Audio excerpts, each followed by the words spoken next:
everyone, I am back doing Scorpio's reading. So we're going to see what's happening for Scorpio now. I just want to make sure that all these cards are in the upright for you, Scorpio, okay?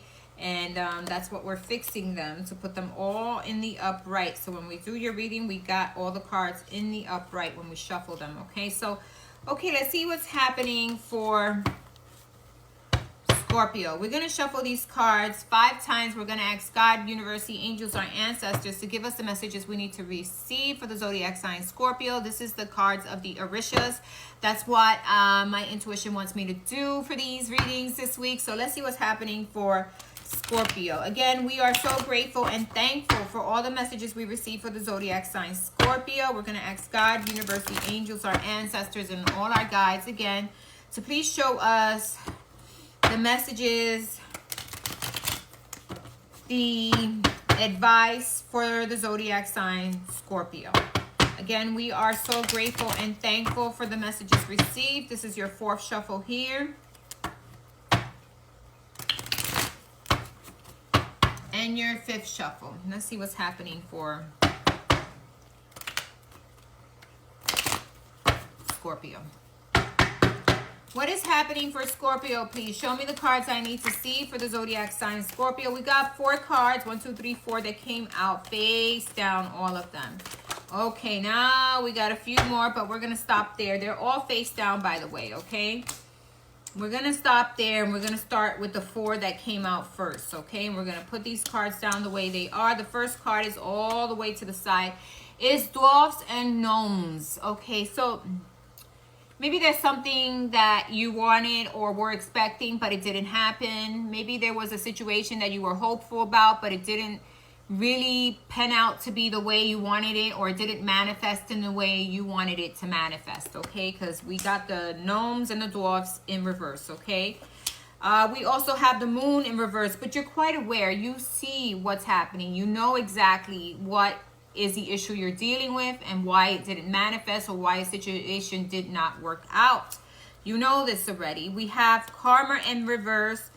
Maybe there was something here where karma happened in regards to the situation, okay? There was a karma or something that didn't happen because there was karmic energy around it, right? So there's some karmic energy here in regards to something that didn't happen, a situation that you are quite aware, you see it, you know why it didn't, happen the way it could have or should have. It was because there was a karmic play here in regards to maybe you or what another person did.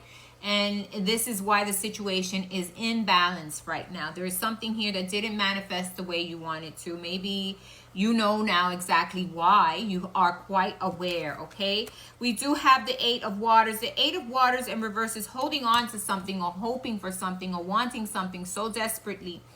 Even though you know karmically it isn't right, or even though you know karmically it hasn't happened or it's not going to happen because of something that happened or something that went on that just didn't work itself out. You see the truth, you know the truth, but you're still holding on to that hope, right? Then we have Examba Shapana. I don't even know, but this is someone who's hiding beneath the surface, not showing their cards, or not honest or not truthful. Maybe you're dealing with someone who isn't honest, they're in clear, they're hiding beneath all this hay and not showing face, okay? So this is someone who doesn't show face. Maybe this is someone who just isn't honest, or maybe this is someone hiding the truth, right? And not being honest and not being clear. And this is what you've been dealing with, or maybe you have been dealing with this because there's karmic energy tied up in here, okay? So whenever there's karmic energy, you could do whatever you want. You can wish, you can manifest, or you can want to manifest. It's just not going to come in balance. Why? Because it didn't start out balanced. It didn't end balanced. It didn't start out balanced. It's almost like saying, hey, you know what? I'm going to end this relationship, and I'm going to be honest to this person why I'm ending this relationship. But instead of being honest, you tell a fib, you lie, you find every reason to fight, but you're not being honest that you are attracted to another person. And I'm not saying this with this reading. I'm saying just in general. What people do to cause karmic cycles to continue. And if you're still with that individual and you're still fighting for an individual where there karmically there was an end that maybe you did or they did with another person that created this karmic cycle, you're still living that residual. So it's almost needing to clear the floor, clear the atmosphere, clear the karmic residual that is still there. Because someone wasn't being honest, because someone was lying, because someone was being underhanded, because someone wasn't saying the truth. So that's what happens in these situations, and that's why karma comes back in reverse. Karma is saying, hey, you know what, you didn't do this right, so I'm coming in here and I'm reversing this here, and I'm not making this right because the situation wasn't started right from the beginning.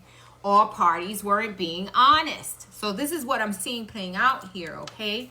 With these messages, yeah, we got the Sun card in reverse, not finding happiness with this person, situation, or whatever it is, because it doesn't necessarily have to be a person, but there is some karmic energy here where things haven't been manifesting, where situations haven't worked themselves out, whether it be you or another person. Maybe it's something the other person dragged along with them.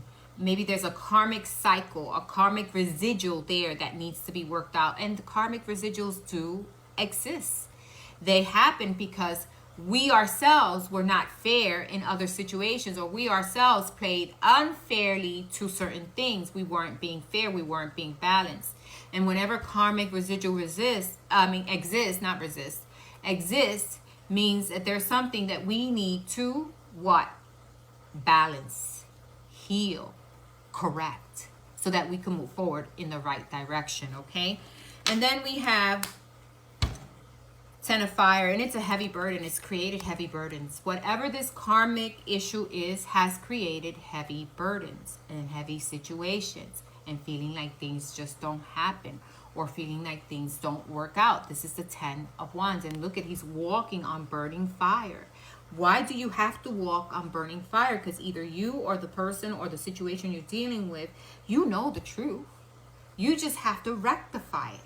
How do we rectify this? So karmically, we're not living in this residual that we created.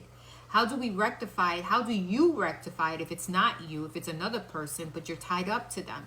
Hey, how do you rectify this? This could be you. This could be someone else in your life. This could be a situation you're going through. And because there was some karmic play that happened, it is now retrieved. It is like going back to where it started and who started it. And it's continuing that residual there. Okay? And even though the other person may be living a perfectly wonderful life and everything may be fine with the other person, even though karmically something was done to another person in the wrong way, they're fine. But you or the situation or the person you're with or whatever is happening is due to whatever happened to another person. And now you have to balance that out. And how do you do that? By coming in with the truth and being honest. 9 out of 10 times is either the person you're with or the situation you're involved has to find forgiveness from the other person that caused the karmic cycle. That is your message. Love and light.